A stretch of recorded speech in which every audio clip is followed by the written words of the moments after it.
બુધિયા, એ બુધિયા, તારા બાપને બોલાય. અરે જયરામભાઈ, મેં ઘણો જમાનો જોયો છે અને જમાનાનો ખાધેલો પણ છું.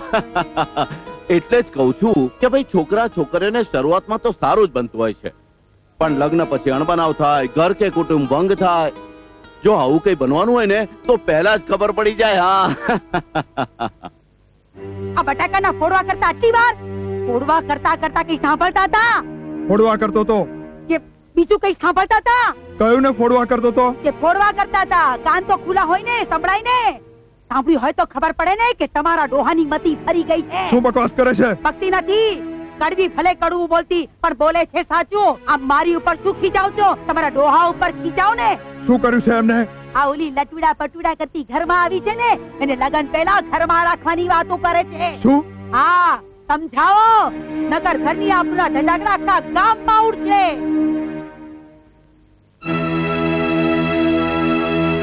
તારું સક પણ ક્યાંય થવા દઉં તો કહેજે ને. મારું નામ કડવી નહીં.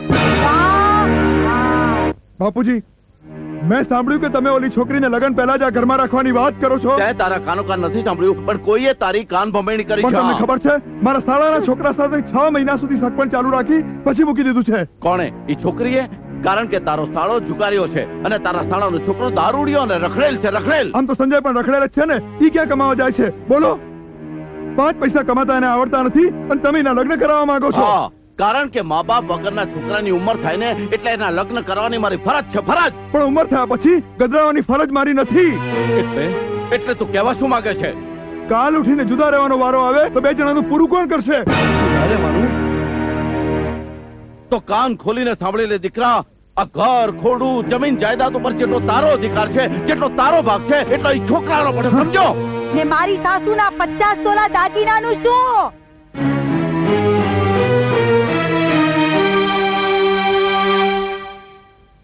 વહુ, ઈ દાગીના મારી પોતી કી મિલકત છે, એટલે જેને ઈચ્છા થાય એને આપું. સમજ્યા? હા, અને તમારી ઈચ્છા તો તમારા લાડકા દીકરાની વહુને જ આપવાની હોય ને. અત્યારથી લાડ લડાવવાના ચાલુ કરી દીધા છે તે. તો કાન ખોલીને સાંભળી લે વહુ. જ્યાં સુધી હું હયાત છું ને ત્યાં સુધી મારા લાડકાની વહુ પાસે જ દાગીના રહેશે. સમજ્યા? અને અમારા છોકરા લોટ ભાગશે કા? હું જોઉં છું સસરાજી, આ લગન કેમ ના થાય છે તે. દીકરા, દીકરા, મેં તારા બીજી વારના લગ્ન તારું ઘર બંધાય એટલા માટે કર્યા હતા. કોઈનું ઘર ભાંગવા માટે નહીં દીકરા, ભાંગવા માટે નહીં.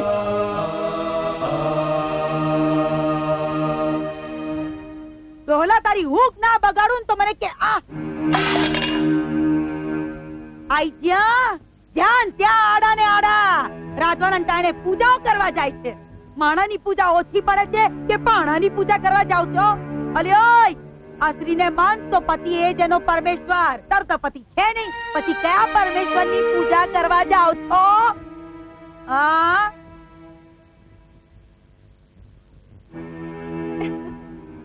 ભાભી, ભાભી, ભાભી ક્યાં હતા અત્યાર સુધી? કેમ, શું કઈ નવીન છે? હા, સંગીતા આવી છે. સંગીતા કોણ? સંજુની પસંદગી. ચાલો ચાલો, હું તમને ઓળખાણ કરાવ. ચાલો જલ્દી ચાલો. તમે જોશો ને તો તમે પણ એટલા ખુશ થશો ને. હું તો બહુ ખુશ છું આજે. તો જલ્દી ચાલો ને. આવો. ચાલો ચાલો. ચલો હું તમને ઓળખાણ કરાવું. અરે પણ અહીંયા તો કોઈ નથી. હમણાં તો અહીંયા જ હતા. આટલી વારમાં ક્યાં ગયા હશે? એ સંજુ, કેવી લાગુ છું હું? કેવી લાગે છે? શું સરસ લાગે છે? એમ નહીં, સાચે સાચું કહે ને, કેવી લાગુ છું? મનને ગમે તેવી, નિર્દોષ ગોવાલણ જેવી. જુઠ્ઠું બોલે છે. સાચું કહું છું. સુહામણી લાગે છે, જાણે મારગડે ગુજરાતણ જોઈ લો.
ઉપર મટકી મેલી મય વેરાતા જાય, મટકી ઉપર મટકી મેલી મય વેરાતા જાય, ટીપે ટીપે કંચન કેરી કાયા તો બી જાય, હાથુડામાં ઢોળ જો બન્યું કમખો કસ કસ થાય, લટકે ને મટકે તું તો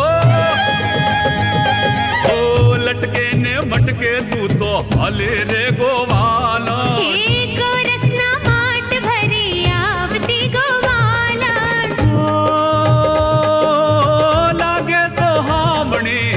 રગડે ગુજરાતણ લાગે તો હામણી માં રગડે ગુજરાતણ, કોરસના માટ ભરી આવતી ગોવાલણ, કોરસના માટ ભરી આવતી ગોવાલણ, હો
ગુજરાતણ લાગે તો હામણી માં રગડે ગુજરાતણ, કોરસના માટ ભરી આવતી ગોવાલણ, કોરસના માટ ભરી આવતી ગોવાલણ, મોતી વડી થોડી શોભતી ગોવાલણ, મોતી વડી થોડી શોભતી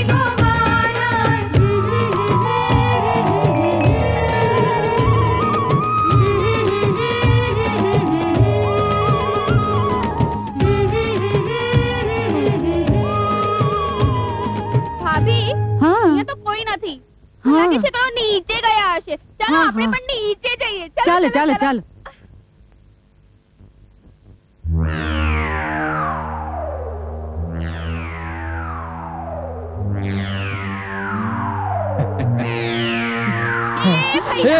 તું અહીંયા ક્યાંથી અંદર શું કરતો હતો? કઈ નહીં, એ તો સંગીતાની ચૂંદડી શોધતો હતો એટલે. તારી પાસે ક્યાંથી? મારી પાસે જો આ રહી. કશો વાંધો નહીં, આવા ચમત્કારો તો થતા જ હોય છે. કેમ ભાભી? ચાલો તને બીજો ચમત્કાર બતાવું. ભાભી, શું કરે છે? આ શું કરે છે? આ તો પગ દુખે છે ને તે ઠીક